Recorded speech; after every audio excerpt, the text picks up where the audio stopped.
Chefe Estado-Maior-General FFDT os membros CIR a cumprir lei no regulamento militar. Chefe Estado-Maior-General FFDT, Tenente-General Falo Latelai, os membros CIR a cumprir lei no regulamento militar nien, também membro naval em rua nebe comando FFDT saine viola regulamento disciplina militar. Mas quando mores no processo, né, tem que ir é problema barato, né, problemas sociais, problemas será o parte militar, né, rola medidas, regras, né, estabeleceu na instituição FFDT, né. Educação, através da educação, o ainda muda a mentalidade. Muda a mentalidade, a revolução mental, né, para depois, através de treinamento, através de formação, seminários, né, o problema não é problema, é parte sério que é parte, né, o problema conjunto, a nação, processo de desenvolvimento, a instituição, né,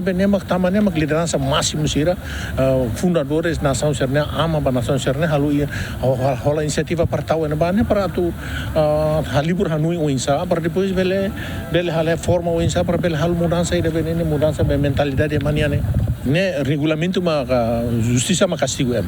né lá os hau ma tem que dia lá nia sala tem que sair não né processo né tudo processo né com necessidade para sair né pena máximo castigo máximo e a instituição FFDT mas que dá sair força né essa esforço né quando nem quer dizer que processo naru luritina mahalo luri rona assessoria jurídica sira depois halo ponderação halo avaliação wensa kata Aisha kata lá melhor não tem que falar decisão dele e hao comandante hao tem que coragem para a decisão para decidir para o bem ou para o mal. Comando FFDT é membro naval feito ideal inicial SE-SC, também alegramente em relação amante, Ronia Superior, o inicial subtenente SDRC. A halok sirane considerado a nessa viola regulamento disciplina militar nian. João Carlos Gemen.